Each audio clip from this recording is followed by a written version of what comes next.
أشهد أن لا إله إلا الله وحده لا شريك له وأشهد أن محمدا عبده ورسوله أما بعد فأعوذ بالله من الشيطان الرجيم بسم الله الرحمن الرحيم الحمد لله رب العالمين الرحمن الرحيم مالك يوم الدين إياك نعبد وإياك نستعين اهدنا الصراط المستقيم صراط الذين أنعمت عليهم غير المغضوب عليهم ولا الضالين يا أيها الذين آمنوا كتب عليكم الصيام كما كتب على الذين من قبلكم لعلكم تتقون أيام معدودات فمن كان منكم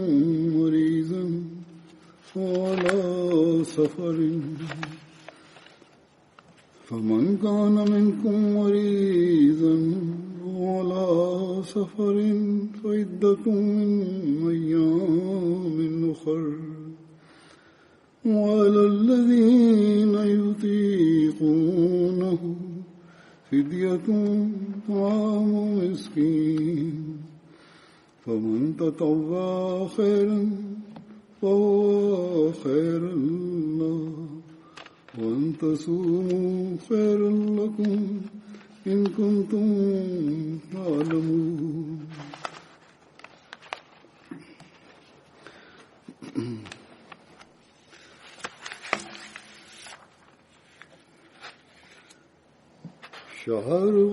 شهر رمضان الذي أنزل فيه القرآن هدى للناس وبينات من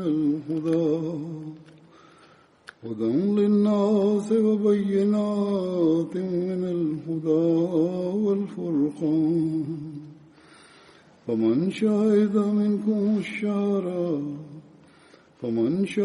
منكم الشهر فليصم ومن كان مريضا على سفر فعدة من أيام أخر يريد الله بكم اليسر ولا يريد بكم العسر ولتكملوا العدة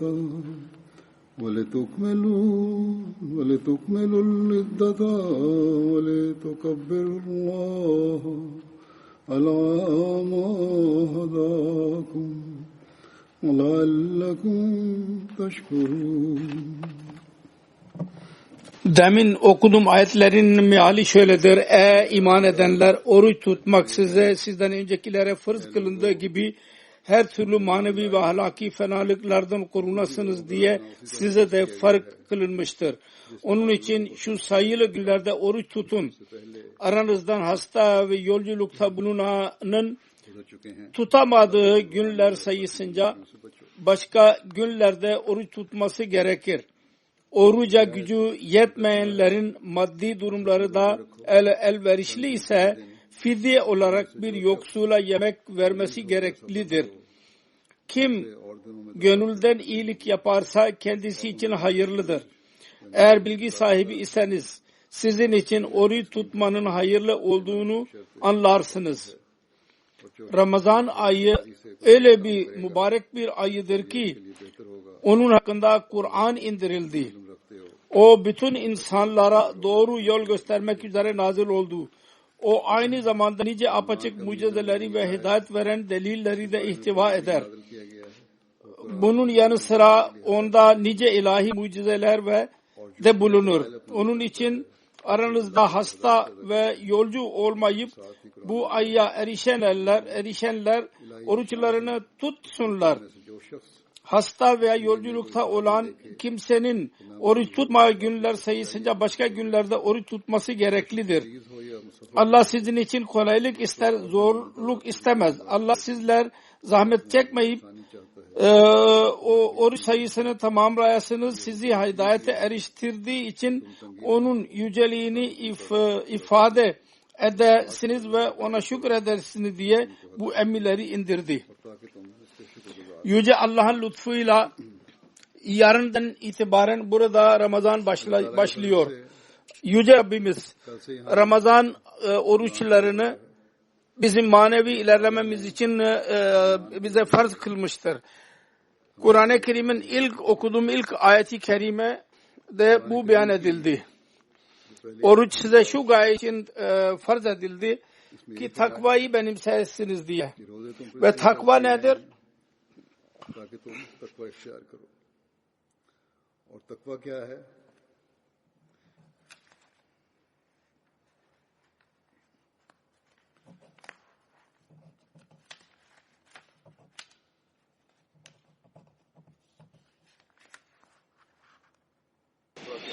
Takva nedir?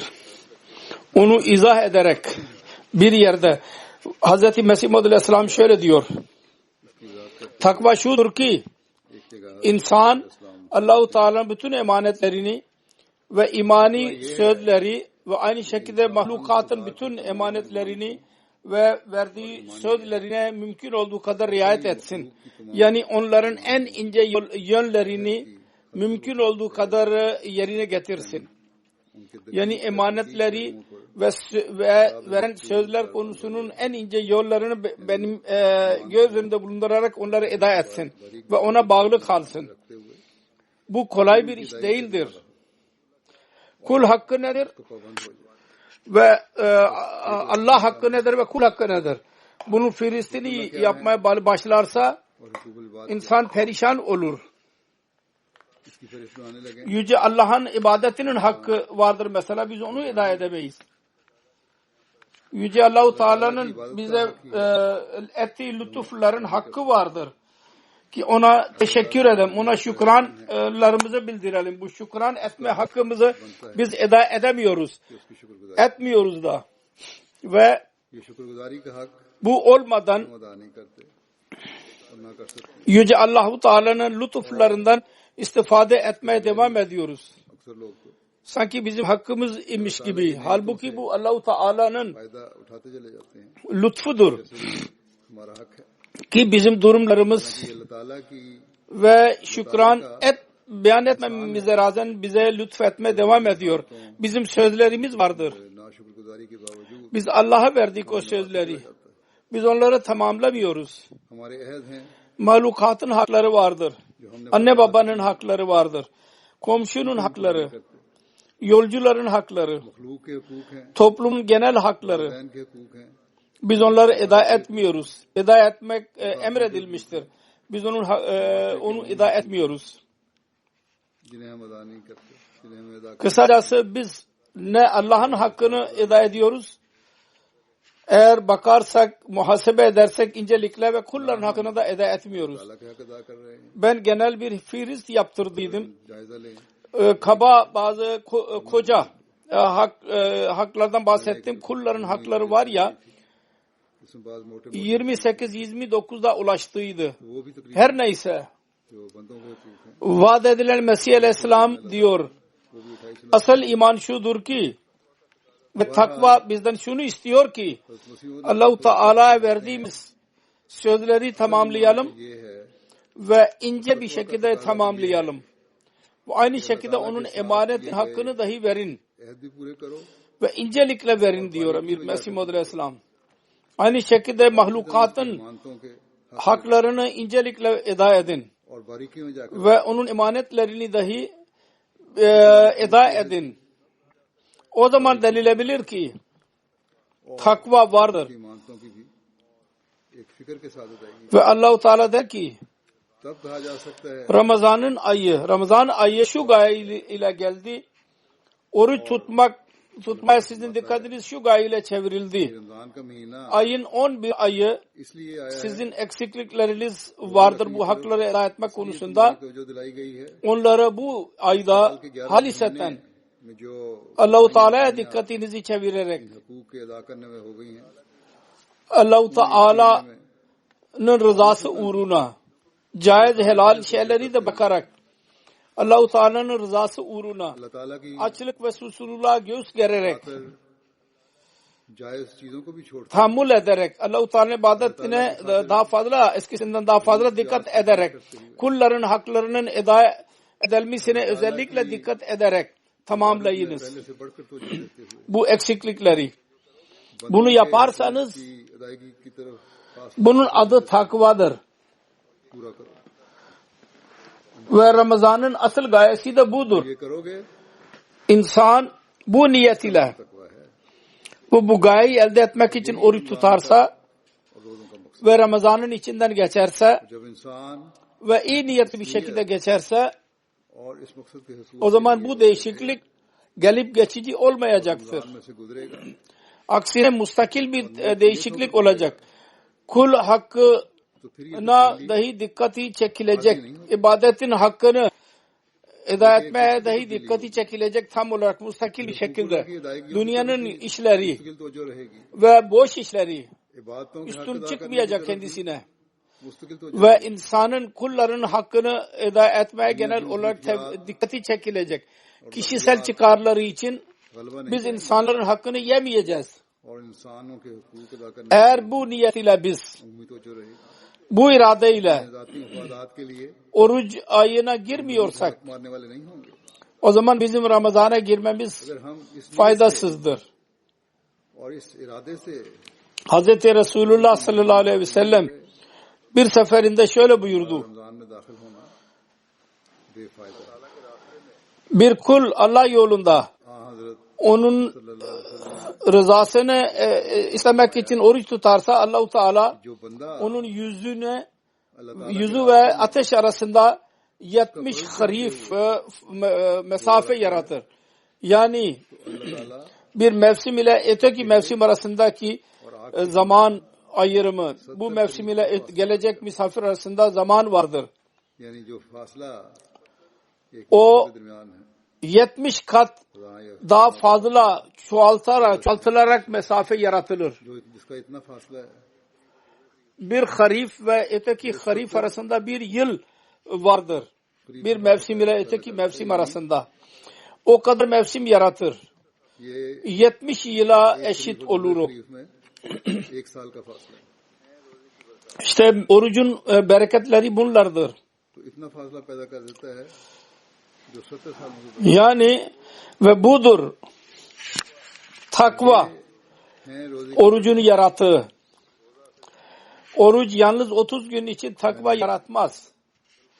Aksine gerçek oruç 70 yıla kadar etkisini gösterir. Ve bu hesabıyla eğer bir bakarsak 30 दिन के लिए oruç farz oluşundan sonra bir insan हकीकी रोजा yetişkin bir Müslüman üzerinde farz olur. Bundan sonra gerçekten oruçtan feyiz alan ve onun ruhunu anlayarak oruç tutan kimse वाले मुसलमान bütün ömür için उसके बाद जो रोजे से bu bereketlerden feyiz almaya devam edecek. और Ki oruç Allah-u Teala bunları koymuştur. Bu feyizleri. उम्र के लिए Ve takva yollarını aramaya devam edecektir. इन बरकत से Orucun gayesi de onlardır. Ve böylece Allah-u Teala'nın öfkesinden kurtulmuş olacak. Ve onun rızasını elde eden olmaya devam edecek. Eğer biz जो रोजे का मकसद düşünürsek और इस तरह böyle oruçlular से बच जाएगा bizim toplumda olsunlar. वाला बनता Eğer olurlarsa ne kadar güzel toplum olacaktır. Ki orada तसव्वुर करें Allah-u Teala'nın hakkı dahi veriliyor olacak ve kulların hakları dahi veriliyor olacaktır. Ve bu güzel toplumdur ki her mümin onu elde etmeye çalışıyor. Hatta her kul bu toplumu yaratmaya çalışıyor. Onu kendi kul hakları meselesine gelince. Ancak söylediğim gibi genel kendisi için onu düşünüyor, seviyordur. Başkası için düşünmezse de. Ancak İslam diyor ki diğerler için dahi bu topluma bu yaratmalısınız. Kendi kolaylığınıza bakmamalısınız. Kendi haklarınıza bakmamalısınız. Aksine diğerlerin haklarını dahi korumalısınız. Onları dahi düşünmelisiniz. Bugünlerde bir veba vardır. Virüs bu hükümet yasasına göre insanların çoğunu evlere kapatmıştır. Ve burada cemaate şu bakımdan insanlarda güzel bir şey doğmaktadır. İnsanlar düşünüyorlar. Cemaate özellikle buna dikkatimiz vardır. O da şudur ki Huddamul Ahmediye'nin gözetimi altında gönüllüler vasıtasıyla her nerede yardıma ihtiyaç varsa insanlar yardıma muhtaç iseler erzak götürmek için diğer kolaylıklar onları götürmek için ilaç götürmek için onları yapıyorlar. İşte bu haklar eda ediliyor. Bunlar öyle bir örnek ileri sürüyorlar ki bununla arkadaşlar istifade ediyorlar, yabancılar dahi hatta istifade ediyorlar. İşte bu düşünce bugünlerde doğmuş olan insan hizmeti için dahi bu düşünce daima aramızda ebedi olarak kalmalı, kalıcı olmalı, gelip geçici değil. Her neyse bunun dışında manevi istifadeler nelerdir? İnsanlar yazıyorlar. Şu bakımdan bizim evde yeni bir ortam çıktı. Biz evlerde oturduk. Namazlar cemaat ile imam arkasında kılınıyor. Namazdan sonra kısa ders tedris oluyor. Hutbe birlikte dinliyoruz. Ve diğer programlarda MTA'da biz görüyoruz onları. Eğer bu kilitleme, lockdown uzun olursa, evlere kapatma uzun olursa o zaman bu Ramazan'da bütün Ramazan'a kadar eğer bu devam ederse böylece cemaat arkasında namaz kılmak ve ders ve tedris buna daha fazla dikkatle eda etmeye çalışmalıyız bunu. Çocuklara küçük küçük meseleleri dahi öğretin. Onlara söyleyin. Daha önce de ben bir hutbede söylediydim. Böylece kendi bilginizi artırın ve çocukların bilgisini de artırın. Ve dualara dikkat ederek özellikle Allah-u Teala'dan merhamet isteyiniz.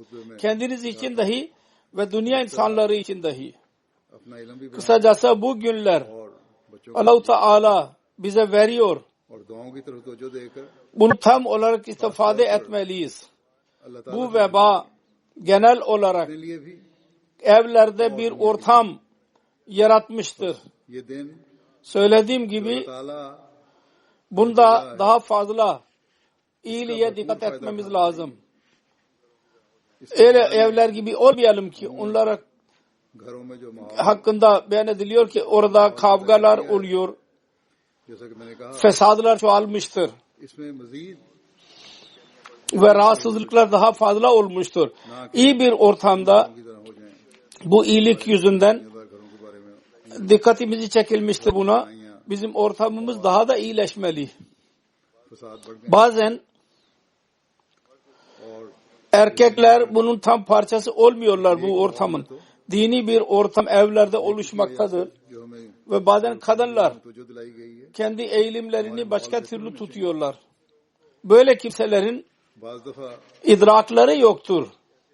Böyle durumda ne derece Allah-u Teala'ya eğilmeliyiz ve onun rızasını elde etmeye çalışmalıyız. अपनी तरजीहात मुख्तलिफ रखती Ve bu zamandır है। ऐसे लोगों को ये इदराक ki çocuklara dahi daha fazla Allah-u Teala'ya getirebiliriz. अल्लाह ताला की तरफ झुकने Bizim evlerimiz bugünlerde kısacası her ev böyle olmalı. Her Ahmedi ev.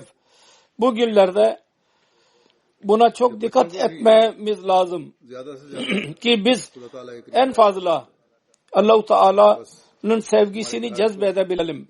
Ve sonucumuz hayırlı olsun. Yüce Allah bize takvanın gerçeğini anlamak इन दिनों में ve ona güzel amel etmemiz bize nasip etsin. Vaat edilen Mesih Aleyhisselam से ज्यादा takvayı izah प्यार जो değişik şekillerde izah etmiştir. Değişik zamanlarda.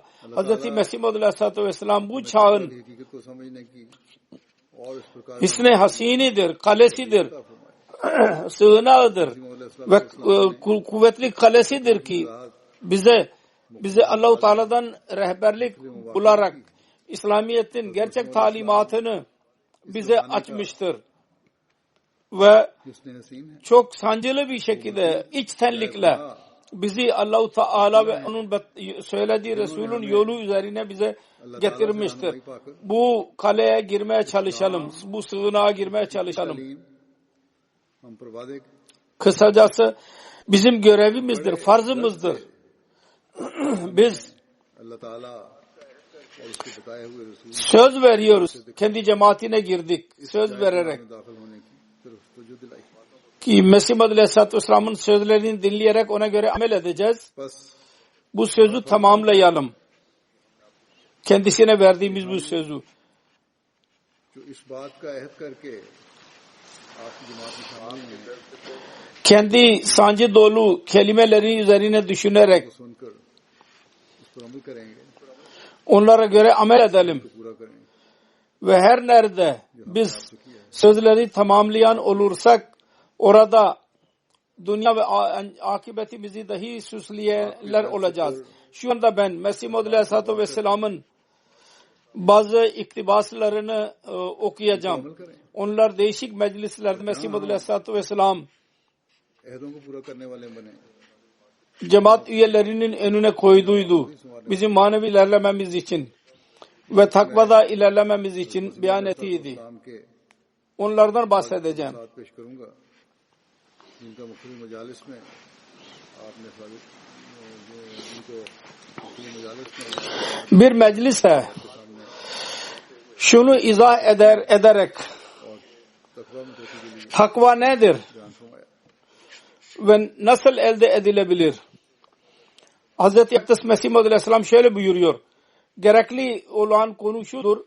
Önce şunu anlayalım. Takva nedir? जिसमें इस Ve nasıl elde edilir? बातें हुए Takva şudur ki कि तकवा क्या है en ince और क्यों कर हासिल pisliklerden korunalım ve onu elde etmenin yolu budur ki insanoğlu जरूरी है öyle kamil tedbir yapsın ki günahın kenarına dahi yaklaşmasın. Ve daha sonra yanlı tedbiri yeterli görmesin.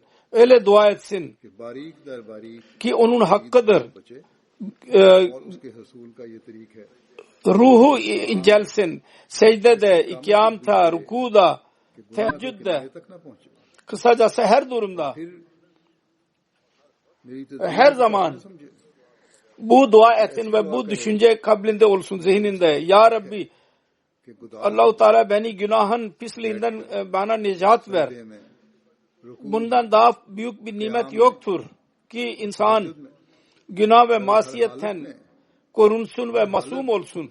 और हर वक्त Ve Allah-u Teala'nın gözünde दुआ में लगा रहे doğru ve sadık ilan edilsin. Fakat bu nimet निजात बख्शे yalnız plan ile, tedbir ile elde edilmez ve yalnız dua ile de elde edilmez. गुनाह और मासियत से महफूज Çaba और मासूम kendi zatında ve dua yeterli değil. Bu dua ve tedbir her ikisinin kamil birleşimiyle elde edilebilir. Her ikisini sonuna erdirmezseniz o şey elde edilmez. से हासिल Her kim yalnız dua ediyorsa ना निरी दुआ ve tedbir yapmıyorsa o günah yapıyordur, günah işliyordur. सिर्फ दुआ काफी ve Allah-u Teala'yı siniyordur o. Aynı şekilde her kim yalnız plan yapıyorsa ve dua yapmıyorsa o da şuhtur. Ve Allah-u Teala ya istigna göstererek kendi planını ve tedbirini ve kuvvet ile elde etmeye çalışıyor. Kuvvet ile iyilik elde edilemez. Sonra buyurdu, dedi ki ancak mümin ve gerçek mümin ve gerçek Müslümanın tavrı bu değil. O tedbir ve dua her ikisini işe koyar. Zahiri sebepleri tamamlar. Sonra muameleyi Allah'a bırakarak dua eder. Ve bu talim Kur'an-ı Kerim'in ilk suresinde beyan edilmiştir. Allah-u Teala buyurdu ki İyyâke na'budu ve İyyâke nestaîn. Her kim kendi gücünü kullanmazsa, yalnız kuvvetini zayi etmekle kalmayıp onlara saygısız gösteriyor. Aksine günah işliyordur. Hatta sonra daha fazla şöyle beyan etti, izah etti. Bu Allah-u Teala insana verdiği güçler var ya, onlardan tam istifade ederek sonucu Allah'a havale eder. Ve Allah-u Teala erz eder. Sen bana güç verdiğin kuvvetince ben ondan istifade ettim. Bu İyyâke na'budu'nun anlamı budur. İyyâke nestaîn diyerek Allah'tan yardım diler. Geri kalan merhaleler için ben sana yardım diliyorum. Ancak bizim daima hatırımızda tutmalıyız. Yüce Allah bizim kalplerimizin durumundan ve her amelini biliyor. Onun için kendi çabamızı sona erdirerek ne kadar gücümüz varsa o dereceye kadar çaba sarf etmeliyiz. Ondan sonra ondan yardım dileyebiliriz. Kısacası bu konuda dahi kendi nefsimizi iyice muhasebe etmeliyiz, bakmalıyız. Acaba takvadan yana mıyız yahut değil miyiz? Sonra bu Mesih Muhammed Aleyhisselam şöyle buyurdu. Şüphe yoktur ki insan bazen tedbirden istifade eder. Fakat tedbire tam olarak güvenmek büyük cehalet ve ahmaklıktır. Tedbir ile dua olmadıkça bir şey yoktur demektir. Ve dua ile birlikte tedbir olmasa bir faydası yoktur. Bir pencereden masiyet geliyorsa önce gereklidir ki o pencereyi kapatalım. Daha sonra hangi yerden ve delikten günah giriyorsa, sebep oluyorsa günahın, isyanın, dinden uzaklaşmanın önce gereklidir ki o sebep yok edilsin. Bu pencere kapatılsın. Ondan sonra nefs için dua edilsin. Bunun için denildi ki وَالَّذِينَ جَاهَدُوا فِينَا لَنَهْدِيَنَّهُمْ سُبُلَنَا.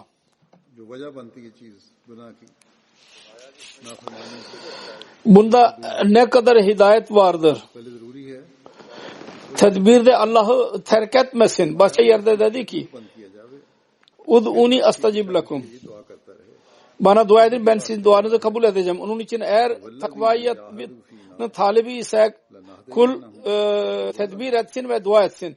Her ikisini ne kadar hakkı varsa eda etsin. Böyle bir durumda Allah-u Teala kendisine merhamet eder. Eğer birisini terk ederek ötekini bırakırsa ve birisini benimserse mahrum kalacak. Sonra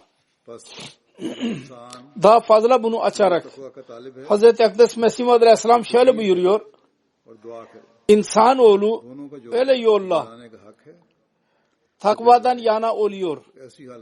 Tedbir ve dua ile.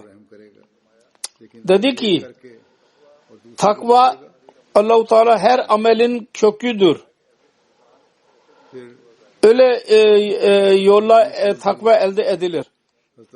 Hangi yoldur daha önce beyan edildiği bir tedbir ve dua her ikisi. Böyle yollarla takva elde edilir ve takva her amelin köküdür. Her kim ondan boş ise o fasıktır. Takvadan imanın süsü ortaya çıkar. Takvadır ki amelleri süsler ve onun vasıtasıyla Allah-u Teala'ya yaklaşır insan ve onun vasıtasıyla Allah-u Teala'nın velisi olur. Buyurdu ki inna awliya Allah'e in awliyahu illal muttakun. In awliyauhu in awliyahum illal muttakun. जो अमाल की खूबसूरती पैदा करता है और उसके जरिए अल्लाह ताला का कुर्ब मिलता है और इसी के जरिए वो अल्लाह ताला का वली बन जाता है. चुनांचे फरमाया in awliyauhu illal muttakun.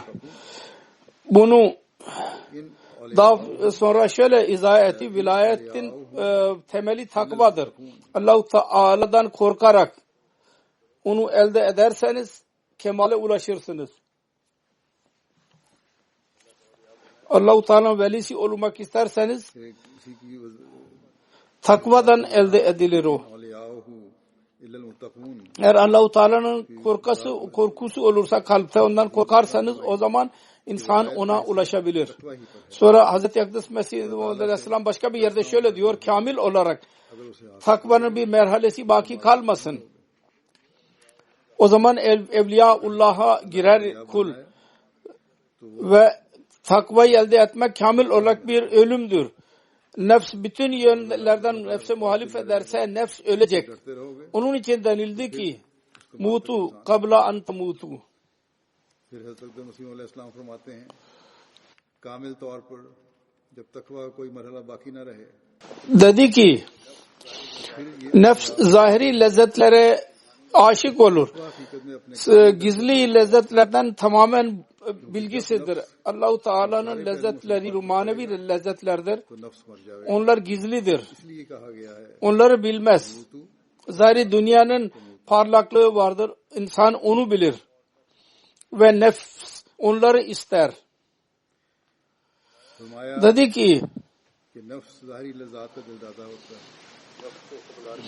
nefsi uyarmak için dedi ki gereklidir ki ilk olarak zahiri lezzetlere bir ilim varid olsun. ज़ाहिरी दुनिया की चकाचौंध है उन्हीं को इंसान जानता है और नफ्स उन्हीं को चाहता है. Ve daha sonra nefs gizli lezzetleri öğrensin, bilsin. Zahiri lezzetlere ölüm gelsin ve ondan sonra nefs gizli lezzetleri bilecek. Dedi ki şu anda ilahi lezzetler cennetin hayatının bir örneğidir, başlayacak o zaman. Gizli lezzetleri öğrenmeye başlarsa o zaman cennetin lezzetlerini örneği başlayacak burada. Sonra dedi ki cemaate nasihat ederek bununla alakalı olarak bizim cemaatimiz için gereklidir, cemaat için nefsini ölüm varid etmek için Evliya Allah'a nasihat değil, genel üyelerine nasihattır cemaatin. Zannetmeyiniz ki buna ulaşmak için özel makam gereklidir ve her insan ulaşamaz. Genel cemaate nasihat etmiştir. Dedi ki bizim cemaatimiz için istemeli ki nefse ölüm getirmek ve takvayı elde etmek için ilk olarak antrenman yapsınlar. Nasıl ki çocuklar yapıyorlarsa ilk olarak yazı yazmayı öğreniyorlar. Eğri büğrü kelimeler yazıyorlar. Sonra onları yazmaya güzel yazmaya başlıyorlar. Aynı şekilde antrenman yapmalıdırlar. Allah-u Teala onların çabasını görürse kendisi merhamet edecek onlara.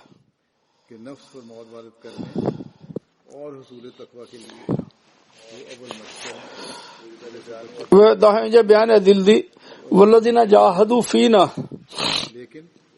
onu daha fazla izah ediyor. وَالَّذِينَ جَاهَدُوا ف۪ينَا da murat bu antrenmandır.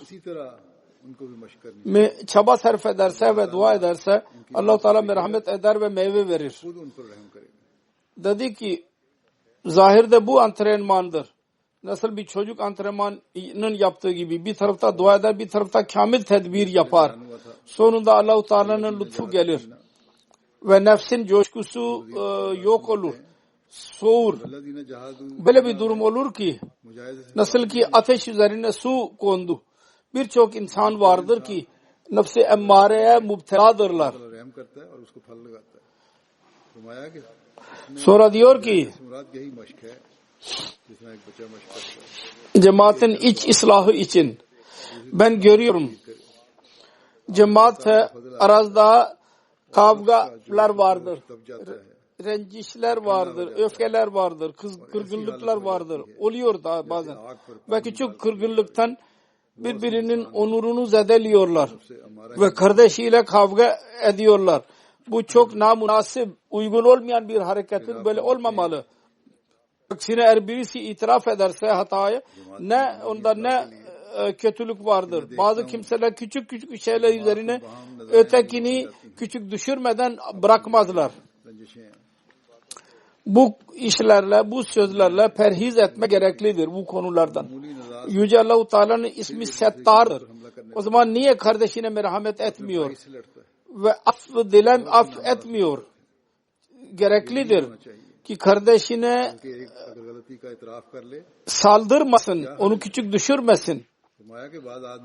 Onun günahını ortaya çıkarmasın. Gizli tutsun. Sonra dedi ki birçok kimse vardır cemaate, küçük bir şey eğer onun nefsine aleyhi olursa coşkuya kapılırlar. Halbuki öyle bütün coşkuları yok etmek pek gereklidir. Onları sona erdirmek gereklidir ki hilm tabiatte doğsun. Kibarlık. Sonra değil ki görülüyor. Küçük bir şey üzerinde tartışma başlıyor. Birbirini mağlup etmeye çalışıyorlar. Yenik düşürmeye çalışıyorlar. Nasıl ben ona üstün çıkayım, ben zafere ulaşayım. Böyle durumlarda nefsin coşkusundan korunmalıyız ve fesadın refi için küçük şeylerde bilerek küçük düşmeliyiz. Düşüklüğe razı olmalıyız. Şöyle çaba sarf etmemeliyiz ki mukabilde başkasını zelil edelim, küçük düşürelim kardeşimizi. Dedi ki bu büyük bir ru'unettir. Onun köküdür ki başkasının hatanı bilerek onu meşhur edelim. Herkese duyuralım. Bu bir kibirdir. Kardeşine üstün çıkmanın düşüncesi bu kibirin temel köküdür. Kökünü beyan etti daha önce. Ötekinin hatasını bilerek meşhur edelim. İzah etti. Kardeşine muzaffer olmak düşüncesi dahi kibirin bir köküdür.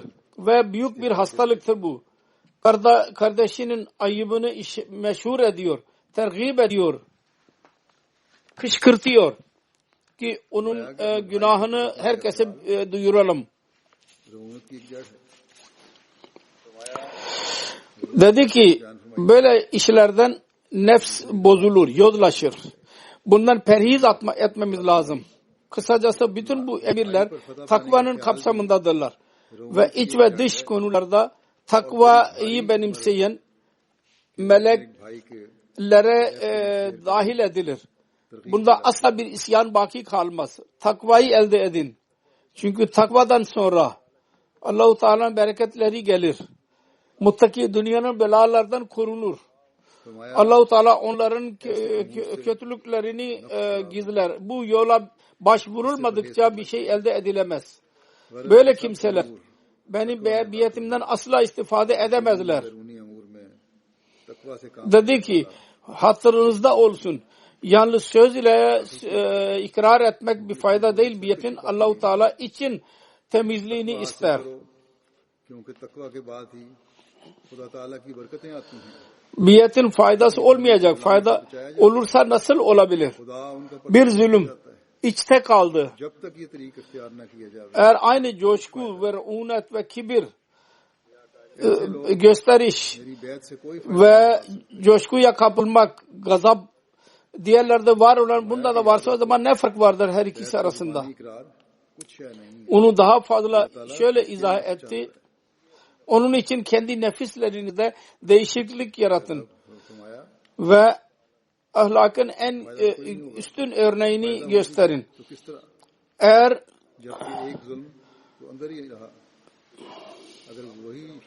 bir zat olursa, böyle birisi köyde iyi olursa, fıtratı iyi olan, bütün herkese fayda veren olursa, aciz olursa, kibar olursa bütün köy onu keramet gibi ondan etkilenecekler. Bu da bir tebliğ etmenin bir yoludur. İyi bir insan, Allah-u Teala'dan korkarak iyilik yapan da Rabbani bir korku olur. Korkutucu ve kalplere girer ki bu Allah'lıktır. Herkes der. Dedi ki ne kadar büyük düşmanlık olursa olsun yavaş yavaş herkes ona tabi olacaktır. Ve onu küçük düşüreceğine onu büyütmeye çalışacaklar. Dedi ki bu gerçekten doğrudur. Her kim Allah Teala tarafından gelirse Allah-u Teala kendi yüceliğiyle yücelikten ona pay verir. Ve bu iyiliğin bir yoludur. Onun için hatırınızda olsun, küçük küçük şeylerde kardeşlerinize eziyet vermek doğru değil. Hz. Resulullah sallallahu aleyhi ve sellem bütün ahlakın mutemmimi idi. Tamamlayıcısı. Ve şu anda son örneğini Allah-u Teala ortaya çıkarmıştır. Resulullah'ın güzel ahlak vasıflarının.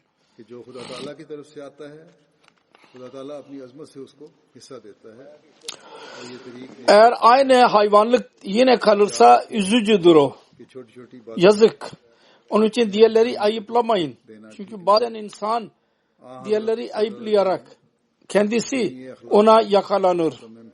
Eğer o ayıp kendisinde yoksa ve onu suçladıysa kendisi ona gireceksiniz. Eğer ayıp gerçekten onda varsa sizin suçladığınız, o zaman dedi ki eğer gerçekten onda o ayıp varsa onun muamelesi Allah'ın elindedir. Siz ondan sorumlu değilsiniz. Eğer kötülük varsa onun muamelesi Allah'ın elindedir. Eğer yoksa ve siz diyorsanız o zaman sizin üzerinize düşebilir. Birçok kimsenin alışkanlığı olur. Kardeşlerine hemen pis şekilde suçlarlar. Bunlardan perhiz edin. İnsan oğluna istifade verin, fayda verin ve kardeşlerine sempati gösterin. Komşulara iyi muamele yapın. Eşlerinize iyi muamele yapın. Ve ilk olarak şirkten korunun. Bu takvanın ilk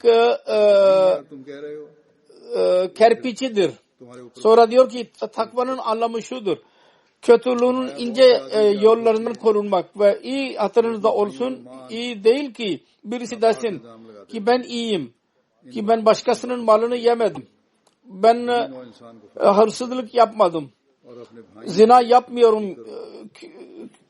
Böyle şeyler bir arifin yanında gülünçtür. Eğer bunları irtikab ederse ve hırsızlık ve yol kesicilik yaparsa ceza görecek. Bu iyilik değil. Bir arifin gözünde değer şayan olsun. Asır ve gerçek iyilik budur ki insan oğluna hizmet etsin ve Allah-u Teala'nın yolunda kamil sıdık ve vefa göstersin. Onun da canını vermeye dahi razı olsun. Onun için burada denildi ki İnnallâhe ma'allazîne ettekav İnnallâhe ma'allazîne ettekav vellezîne hum muhsinûn. Yani Allah-u Teala kötülükten korunanın yanındadır ve takvayı benimseyenin yanındadır. İyi bilin ki kötülükten uzak durmak iyilik değildir. Onunla birlikte iyilik yapılmadıkça. Sonra diyor ki iyi bilin. Her temelin takvanın asıl kökü Allah'a inanmaktır. Ne kadar insanın iman billah zayıflarsa o derecede amali salihde tembellik görülür. İman kuvvetli olursa ameller dahi iyi olacak.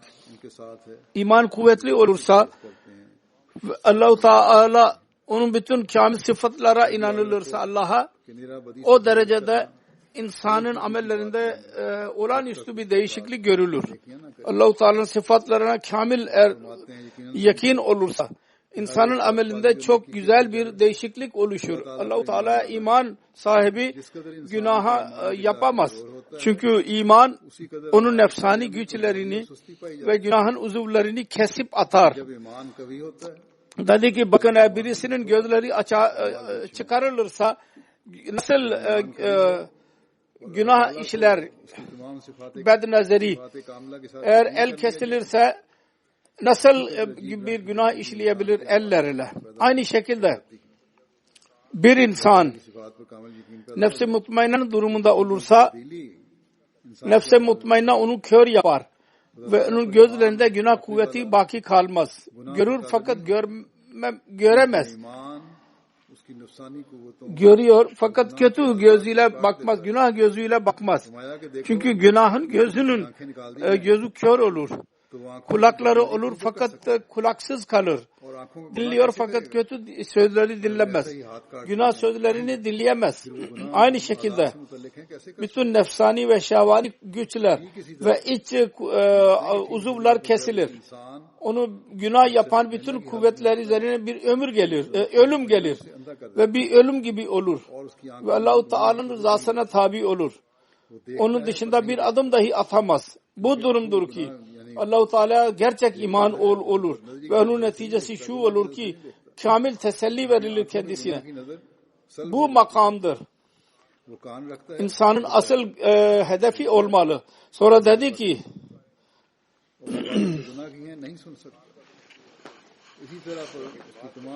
cemaate dedi, bizim cemaatimiz buna muhtaçtır ve itminanı kamili elde etmek için imani kamil gereklidir. Onun için bizim cemaatin ilk farzı şudur ki Allah-u Teala'ya tam olarak inansınlar. Sonra diyor ki hiç kimse pak olamaz. Allah-u Teala onu pak etmedikçe, Allah-u Teala'nın kapısında tezerru ve aciz ile düşerse Allah-u Teala onun duasını kabul edecek ve o şu makama ulaşacak ki Allah-u Teala'nın dinini anlasın ve onun dışında din olarak çağırdığı, ibadet yaptığı bir resmi düşüncedir. Babasından dinleyerek diyor, baba atalarımız yapıyordu, ben de yaparım. Hiç maneviyat içinde olmaz. İşte budur takvanın yüksek seviyesi ve budur dini anlamak, öğrenmek ve amel etmenin seviyesi ki onu elde etmeye Mesih Muhammed Aleyhisselatü Vesselam dikkatimizi çekti ve bize ona çaba sarf etmeliyiz. Ve kendi amellerimizle Allah-u Teala'nın katında aciz ile eğilerek ondan yardım dilemeliyiz. Allah-u Teala bize bu yüksek seviyeye ulaşmamızı ve Mesih Muhammed Aleyhisselatü Vesselam'ın beklentilerine göre olmayı bize nasip eylesin. Ve bu takva budur ki gelecek ayetlerde beyan edildi. Orucun detayları beyan edildi. Onu tam olarak kullanmayı bize Allah-u Teala nasip etsin. Bu her insanın kendi durumuna bırakmıştır Allah-u Teala. Şart şudur ki takvadan yürünsün. Eğer oruç tutmak gücü yoksa, hastalık varsa ki oruç tutamıyor. Böyle bir hastalık vardır ki doktorlar dediler ki oruç tutamazsın. O zaman fidye verin. Fakat bahane arayarak fidyeye cevaz çıkarmayın. Dedi ki iyi iş için itaat gereklidir. Şuna bakmalıyız ki Allah-u Teala nasıl bu işi yapmaya emretmiştir.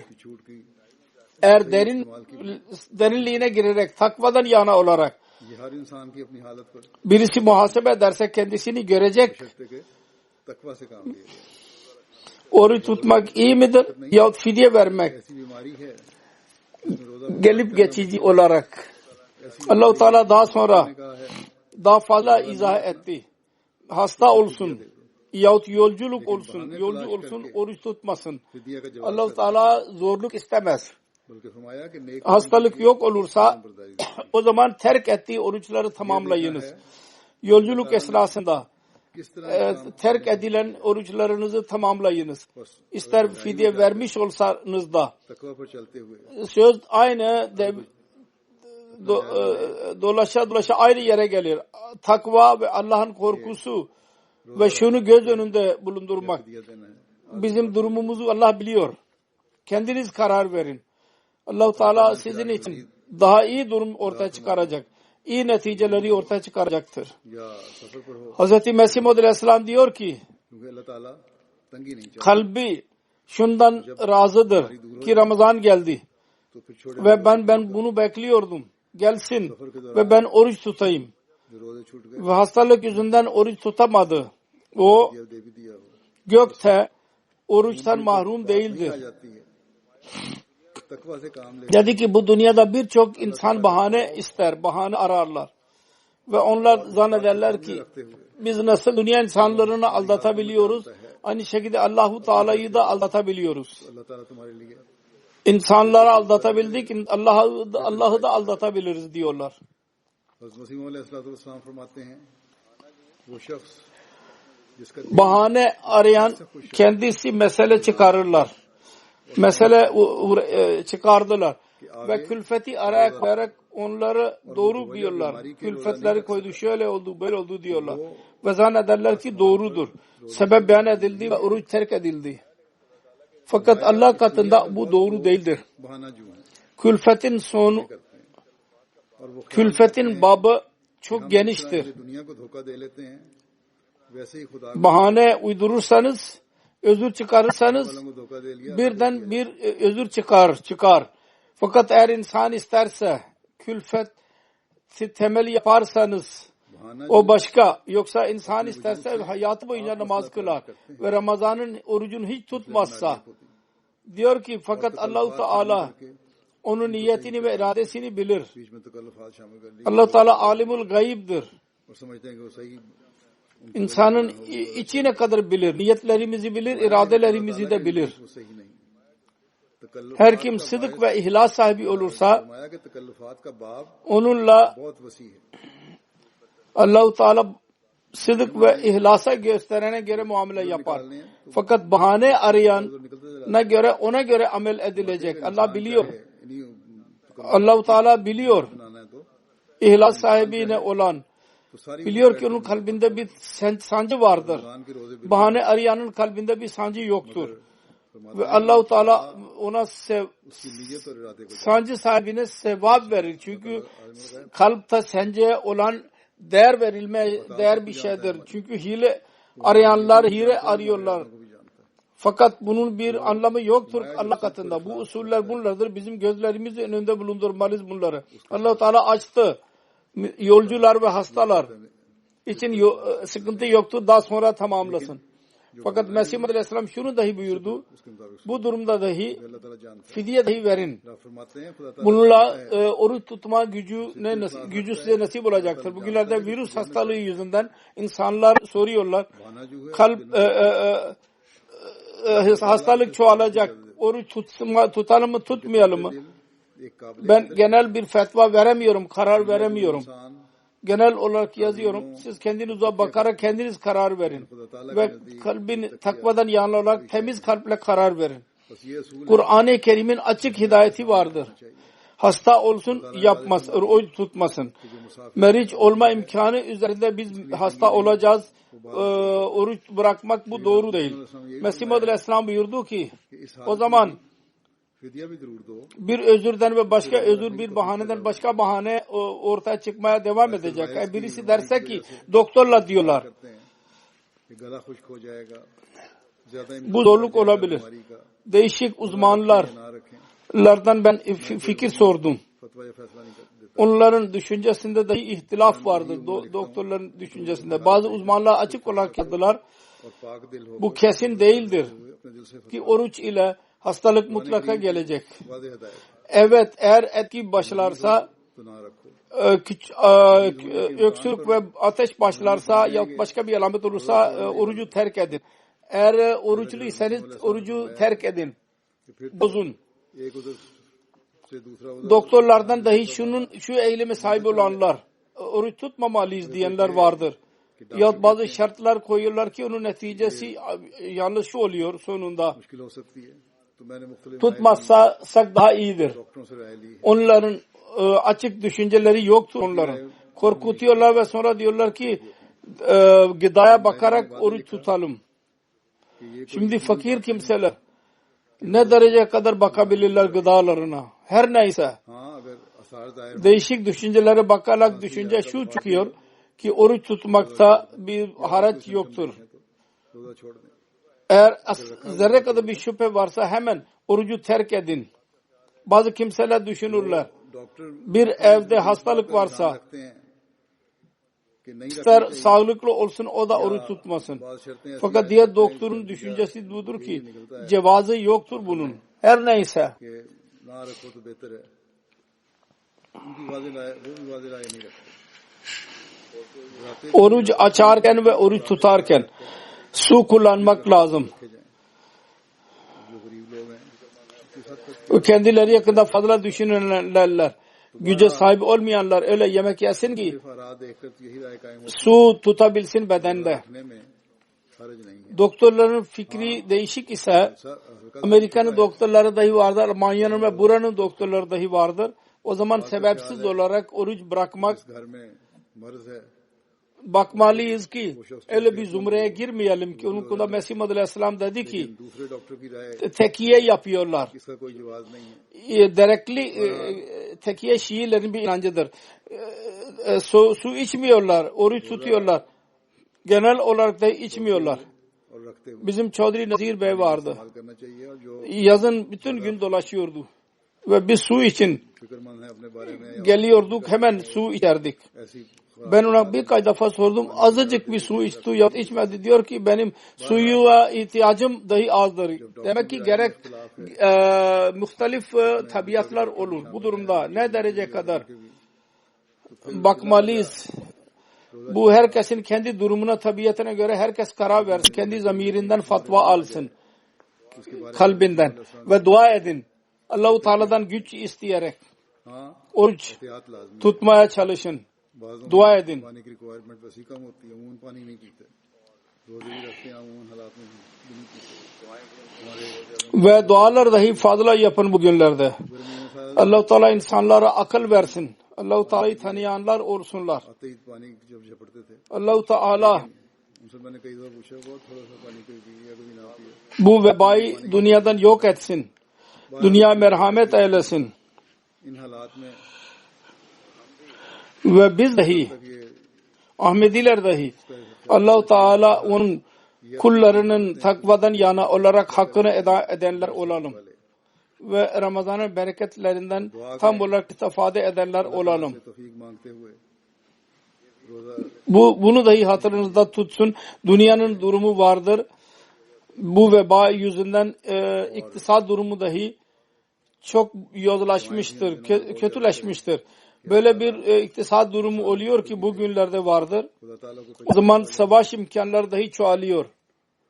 अल्लाह ताला Böyle sözler dahi söylemeye başladılar bazı kimseler. आपको दुनिया से Dünyadaki maddi hükümetler दुनिया पर रहम kendi çıkarlarının halli aramak için Ahmadi भी dünyadaki hileler बंदों का ile onun hallini arıyorlar. हक अदा Dikkati dağıtmak için insanların, kendi halkının ज़कात से öyle sözler sarf ediyorlar ki daha fazla zorluklara onları koyan olur. ये भी Sonra daha fazla berbatlık durumuna girerler insanlar. जिस Halk, की वजह से मुआशियत teba ve söylediğim gibi yorum yapanlar dahi bu gibi yorum yapmaya başladılar. Allah-u Teala büyük güçlere dahi kuvvet versin ki akıllı kullansınlar. Öyle bir adım atmasınlar ki onunla dünyada daha fazla fesat olsun ve daha berbatlık olsun dünyada. Dünyada और açık olarak gazetelerde dahi vardır. Yorumcular dahi diyorlar Amerika İran'ı korkutup Çin suçlanıyor ki o tam doğru haber vermedi ona duruşma yapmalı, İran'a şöyle yapacağız, böyle yapacağız.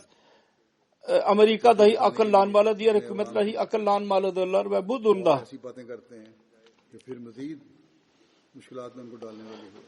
kötü bir adım çıkararak dünyayı helak edeceğine iyi bir düşünceyle, iyi plan yaparak Allah-u Teala'ya doğru rücu ederek, ona yönelerek, Allah-u Teala'dan yardım dileyerek bu vebadan korunmak için dua edin ve çaba sarf edin. Ve bu hastalık için bilginler çaba sarf ediyorlar, tedavisi için onlara yardım ederim. Allah-u Teala bize dua etmemizi nasip eylesin. Durumlarımızı düzeltmemizi bize nasip eylesin ve dünya insanlarına akıl ile kendileri için politika yapmaları nasip eylesin ve gelecek için onlara yol göstersin. Merhamet eylesin. Amin.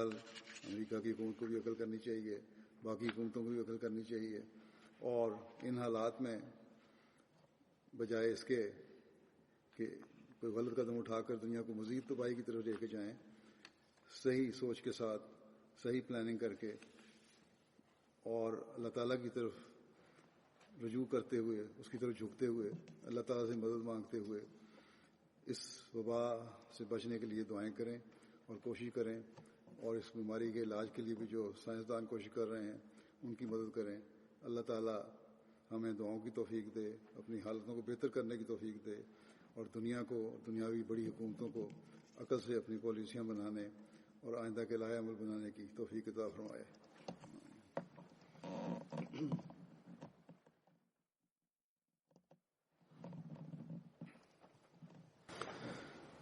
الحمد لله نحمده ونستعينه ونستغفره ونؤمن به ونتوكل عليه ونعوذ بالله من شرور أنفسنا ومن سيئات أعمالنا من يهده الله فلا مضل له ومن يضلل فلا هادي له ونشهد أن لا إله إلا الله ونشهد أن محمدا عبده ورسوله عباد الله رحمكم الله إن الله يأمر بالعدل والإحسان وإيتاء ذي القربى وينهى عن الفحشاء والمنكر والبغي يعظكم لعلكم تذكرون اذكروا الله يذكركم وادعوه يستجب لكم ولذكر الله أكبر